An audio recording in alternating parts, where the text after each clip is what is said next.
Bienvenue une fois de plus dans notre programme d'information Magnificat.tv consacré à l'actualité de l'Église. Nous sommes aujourd'hui le 2 octobre 2024. Voici les titres de notre éditorial. Lors de l'audience générale de mercredi, le pape a mis en garde contre la relation du diable avec la pornographie et a demandé des prières pour la paix au Moyen-Orient. La première étape du voyage du pape a été le Luxembourg. Il a cité ce petit et riche pays européen comme exemple d'intégration des immigrés. Lors de sa visite en Belgique, le pape a commémoré l'anniversaire du 6e centenaire de l'université de Louvain et a béatifié une carmélite espagnole, Anne de Jésus.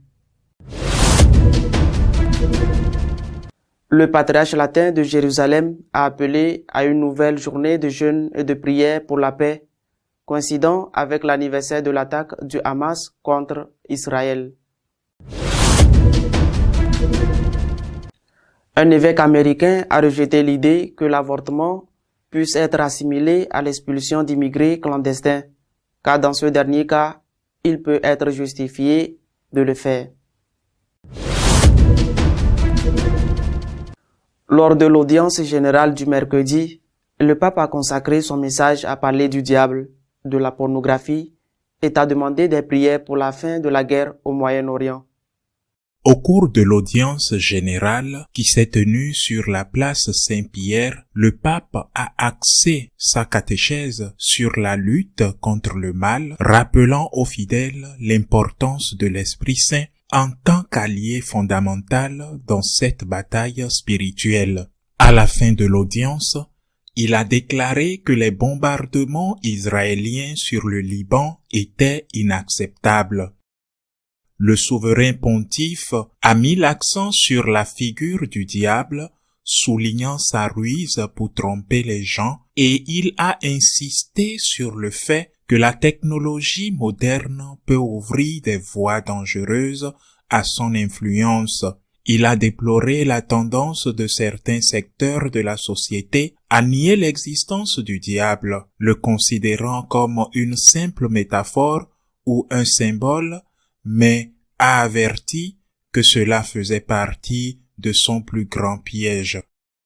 Le Saint-Père a lancé un appel pressant à ne pas dialoguer avec le diable, même sous la forme de tentations mineures. Il a conseillé une vigilance constante pour ne pas tomber dans ces pièges, soulignant les dangers offerts par les nouvelles technologies telles que la pornographie sur Internet. À l'issue de la catéchèse, le pape a exprimé sa préoccupation face aux derniers conflits guerriers, en particulier les récents bombardements au Liban. C'est inacceptable, a-t-il souligné, appelant la communauté internationale à agir rapidement pour mettre fin à la violence.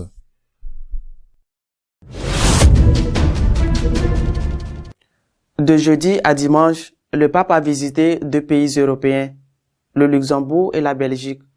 Il a cité le Luxembourg en exemple pour l'intégration des migrants.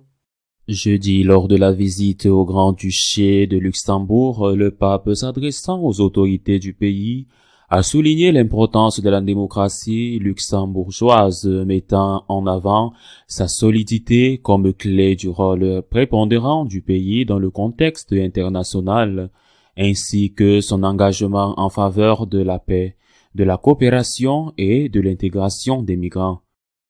Dans ce contexte, le pape a mis en garde contre les dangers du nationalisme extrême et des idéologies qui divisent, affirmant que les idéologies sont toujours ennemies de la démocratie, et a rappelé que le Luxembourg s'est efforcé de surmonter les divisions causées par des nationalismes exacerbés.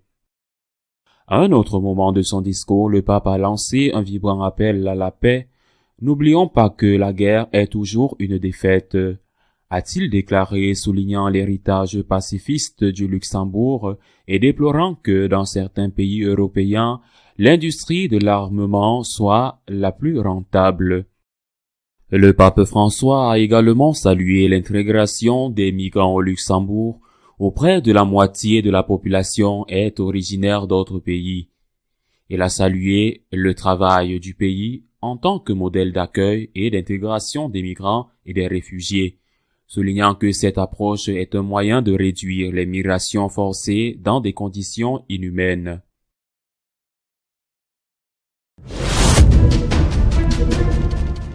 De Luxembourg, le pape s'est rendu en Belgique. Il y a présidé la célébration du 6e centenaire de l'université de Louvain et béatifié la carmélite Anne de Jésus. Dans son premier discours en Belgique, vendredi, le pape a mis en garde contre le fait que nous sommes très proches d'une guerre mondiale et a prié que le vieux continent donne la priorité à la vie. Il a également souligné que l'Église s'attaque avec détermination au fléau de la maltraitance des enfants, accompagnant les blessés et rappelant le drame des adoptions forcées. François a également abordé l'une des questions les plus sensibles pour l'Église catholique, les abus sexuels commis par des membres du clergé. Sur un ton ferme, il a reconnu la honte que ces crimes ont fait peser sur l'Église et la nécessité d'en assumer la responsabilité et de demander pardon. Dans ce contexte, le pape a également évoqué les adoptions forcées qui ont eu lieu en Belgique entre les années 1950 et 1970, lorsque de nombreuses mères célibataires ont été séparées de leurs enfants sans leur consentement. Le samedi, il y a eu 3 temps forts: la visite à la tombe du roi Baudouin de Belgique, la rencontre avec les étudiants universitaires et la rencontre avec les évêques, les prêtres, les diacres, les consacrés, les séminaristes et les agents pastoraux. Le pape a rendu hommage au roi Baudouin, souverain fervent catholique qui a régné de 1951 à sa mort en 1993.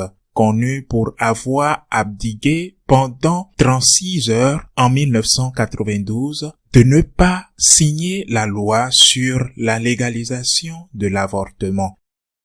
Plus tard, rapporte le bureau de presse du Saint-Siège devant le roi et les personnes présentes, le pontife a salué le courage de Baldwin lorsqu'il a choisi de quitter sa fonction de roi pour ne pas signer une loi meurtrière. Le pape a exhorté les Belges à se tourner vers lui en ce moment où des lois criminelles sont en train d'être adoptées dans une allusion claire aux lois en faveur de l'avortement et de l'euthanasie. Le pape François a rencontré les étudiants de l'Université catholique de Louvain, l'une des plus anciennes d'Europe, et les a encouragés à rechercher la vérité dans leurs études, à renforcer leur espoir et à travailler pour un avenir meilleur. Dans son message, il a mis l'accent sur 3 concepts: la gratitude, la mission et la fidélité, en réfléchissant au projet de la foi pour la maison commune de l'humanité. Au cours de cet événement, le pape a déclaré qu'il pensait qu'il n'était pas bon que les femmes essaient de ressembler aux hommes parce qu'elles avaient leur propre personnalité. Cette déclaration a suscité une levée de boucliers car elle a été comprise comme un rejet du sacerdoce féminin qui est l'une des revendications d'une grande partie de l'hiérarchie catholique en Belgique. Lors de la rencontre avec les évêques, les prêtres, les diacres, les personnes consacrées, les séminaristes et les agents pastoraux qui s'est déroulée dans la basilique du Sacré-Cœur de Kokelberg à Bruxelles, le pape les a encouragés à être une église qui évangélise, qui vit la joie de l'évangile et qui pratique la miséricorde. Le dernier événement de la visite s'est déroulé dimanche matin dans le stade portant le nom du roi Baudouin. C'est là qu'a eu lieu la béatification d'une carmélite espagnole, Ana de Jesus. Tout en louant son exemple, le pape a évoqué la crise provoquée par l'immigration massive et a appelé les gouvernements à faire preuve de générosité. Ana de Jesus quitta l'Espagne à la tête d'un groupe de carmélistes à destination de la France où elle fonda le premier couvent sur le sol français en 1604. Plus tard, en 1606, elle reçut une invitation d'Isabelle Clara Eugenia, fille de Philippe II et souveraine des Pays-Bas, à fonder un couvent à Bruxelles. Anne de Jésus y fonda le premier couvent du Carmel des Chaussées dont elle resta prieure jusqu'à sa mort, bien qu'elle ait également fondé des couvents à Louvain en 1607 et à Mons en 1608. Ces dernières années ne furent pas faciles. Elle souffre d'une maladie générative qui la laisse totalement paralysée pendant 7 ans. Le 4 mars 1621, à l'âge de 75 ans, elle meurt à Bruxelles.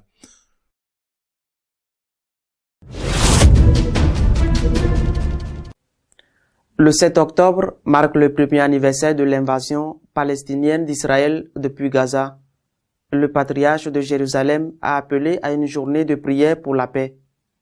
Le patriarche latin de Jérusalem a appelé à une journée de prière, de jeûne et de pénitence le 7 octobre.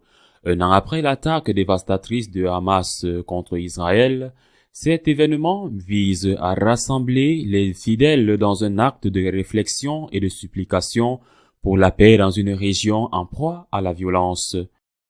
Le mois d'octobre approche et avec lui la prise de conscience que, depuis un an, la Terre sainte, et pas seulement elle, est plongée dans un tourbillon de violence et de haine jamais vu ni vécu auparavant, a-t-il déclaré dans sa lettre soulignant la gravité d'une situation qui a fait des milliers de victimes. Pour commémorer le premier anniversaire de l'attaque du Hamas, le patriarcat organisera une heure de culte et de prière vespérale, présidée par le cardinal Pizzaballa, à 18h de la pro-cathédrale de Jérusalem. Cette journée est considérée comme un symbole de la tragédie que nous vivons. En outre, il a souligné l'importance de se détourner de la haine et de soutenir tous ceux qui sont dans le besoin. En nous engageant chacun dans notre contexte communautaire et de toutes les manières possibles, nous devons soutenir ceux qui sont dans le besoin, aider ceux qui travaillent à soulager les souffrances de ceux qui sont touchés par cette guerre et promouvoir toute action en faveur de la paix, de la réconciliation et de la rencontre. L'évêque de Springfield a nié que l'avortement puisse être assimilé à l'expulsion des immigrés clandestins, qui peut être nécessaire dans certains cas. L'évêque de Springfield aux États-Unis, Monseigneur Paprocki, a publié sur sa chaîne YouTube une vidéo commentant les déclarations faites par le pape François au sujet des prochaines élections américaines dans l'avion qui le ramenait à Rome après son voyage en Asie et en Océanie. Dans sa réponse à un journaliste de CBS qui lui demandait comment les électeurs catholiques devraient agir face à 2 candidats aux positions moralement discutables, l'un favorable à l'avortement et l'autre prônant l'expulsion massive d'immigrants. Le pape a répondu: tous les deux sont contre la vie, celui qui expulse les immigrants et celui qui tue les enfants. Il a également souligné que refuser aux immigrants la possibilité de travailler et de recevoir l'hospitalité est un péché grave, et a ajouté que l'avortement est le meurtre d'un être humain. que vous aimiez le mot ou non, c'est un meurtre. Suite à ces déclarations, Monseigneur Paprocki a voulu aborder la question plus en détail et offrir une perspective basée sur l'enseignement de l'Église catholique. Il a rappelé que le Saint-Père a clairement affirmé que l'avortement est un meurtre, un principe qui est en plein accord avec le catéchisme de l'Église catholique. Monseigneur Paprocki a également commenté la réponse du pape concernant l'immigration. L'évêque a rappelé que le catéchisme souligne également l'obligation morale d'accueillir l'étranger dans la mesure du possible. À cet égard, il a cité le paragraphe 22-41. Les nations les plus prospères sont tenues dans la mesure du possible d'accueillir l'étranger qui recherche la sécurité et les moyens de subsistance qu'il ne peut trouver dans son pays d'origine. Toutefois, il a également souligné que l'enseignement de l'Église n'implique pas cette obligation comme absolue, puisque le même catéchisme précise que les autorités politiques peuvent subordonner l'exercice du droit d'immigrer à diverses conditions juridiques, notamment en ce qui concerne les devoirs de l'immigré envers le pays d'adoption. Monseigneur Paprocki a souligné que la déportation n'est pas en soi illégale ou immorale puisque la loi fédérale américaine autorise la déportation pour diverses raisons et sous différentes administrations tant démocrates que républicaines. Un autre aspect souligné par Monseigneur Paprocki est le principe du moindre mal, auquel le pape François a fait référence lorsqu'il a déclaré que les catholiques doivent voter même s'ils doivent choisir ce type de mal. Enfin, Monseigneur Paprocki a conclu sa vidéo en disant que pour les catholiques, une conscience bien formée signifie être en phase avec les enseignements moraux de l'Église pour lesquels il a recommandé le document Forming Conscience for Faithful Citizenship disponible sur le site de la Conférence des évêques catholiques des États-Unis.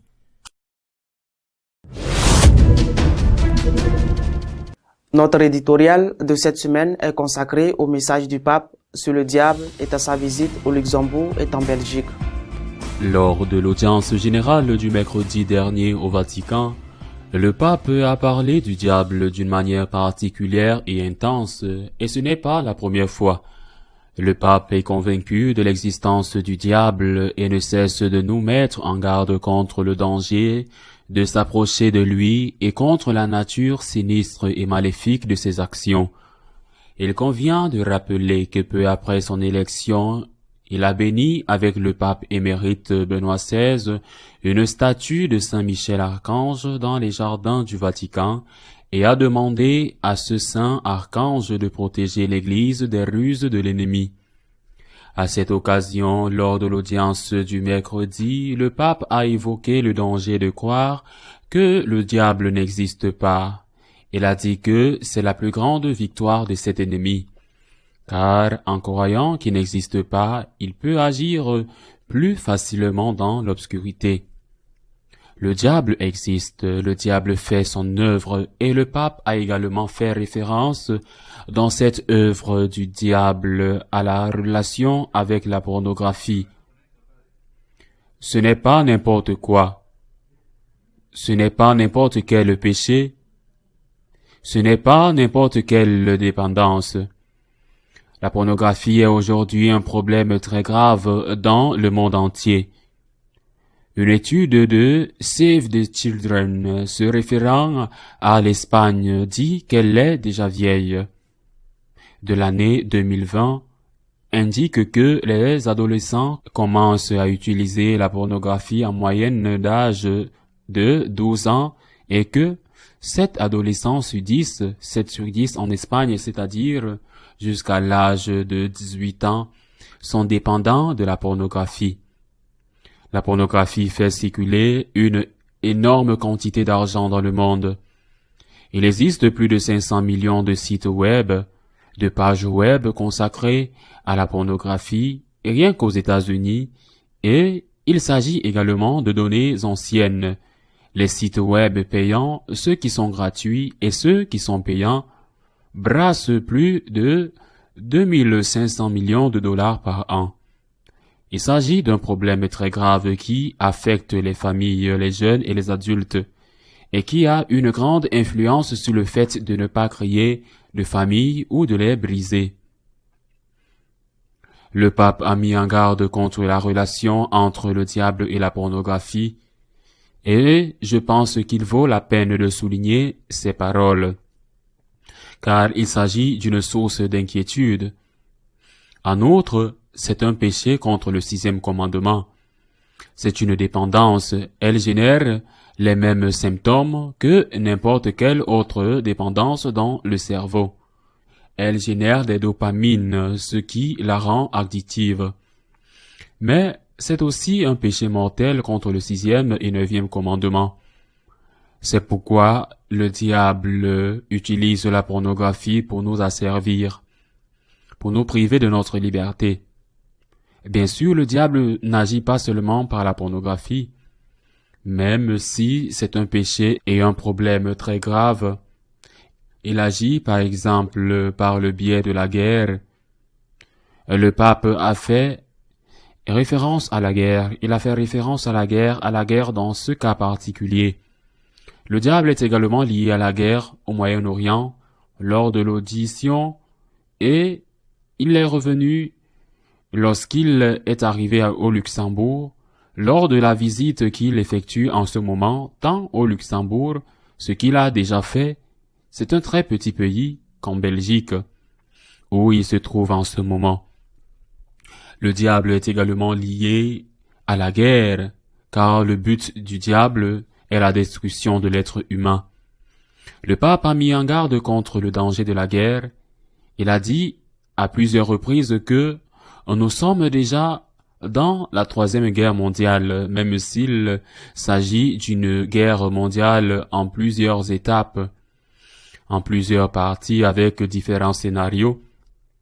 Mais la situation en Ukraine, qui est si proche de nous, parce qu'elle se trouve en Europe, même la situation au Moyen-Orient, qu'il s'agisse de la question des Palestiniens à Gaza ou de celle du Liban, met le monde au bord d'une guerre mondiale catastrophique, voire d'une guerre mondiale qui utiliserait des armes nucléaires.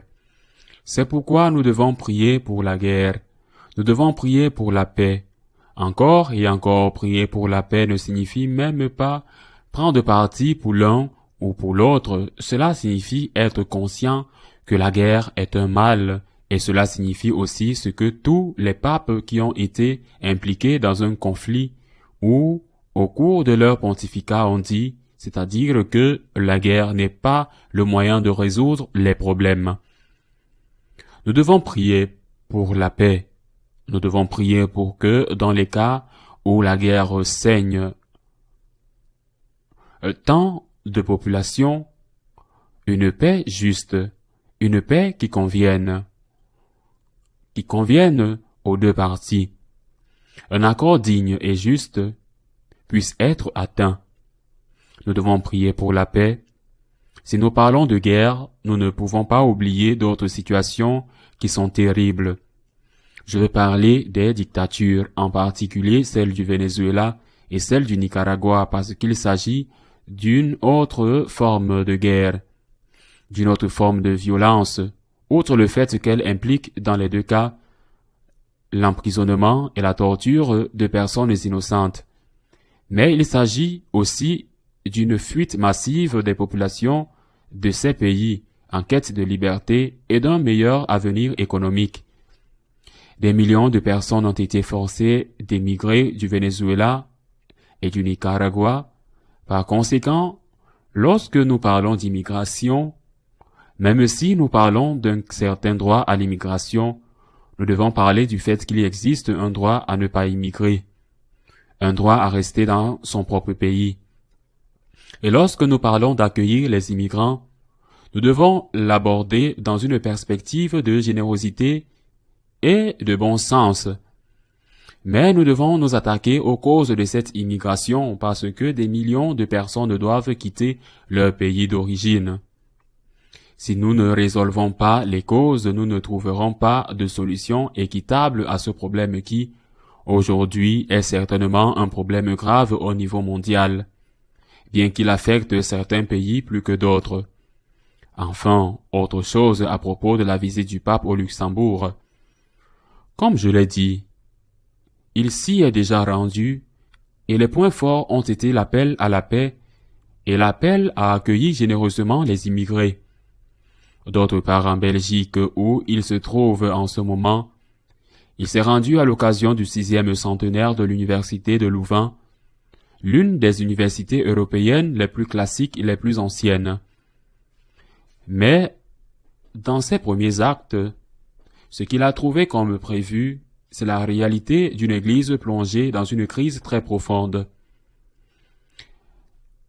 L'église belge est une église polarisée vers le secteur libéral, et je crois qu'elle est tout aussi libérale, sinon plus, que l'église allemande, car même dans l'église allemande, il existe un noyau de résistance avec quelques évêques et fidèles qui veulent rester catholiques dans le plein sens du terme, fidèles à Dieu, fidèles à notre Seigneur et aux enseignements dogmatiques de l'Église.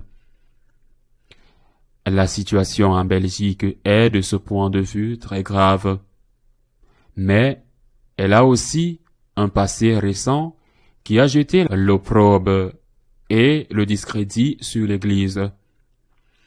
Il y a 2 points particulièrement graves, l'abus de mineurs, qui a touché directement au moins un évêque et un autre cardinal pour avoir en quelque sorte couvert cet acte pécheur et criminel.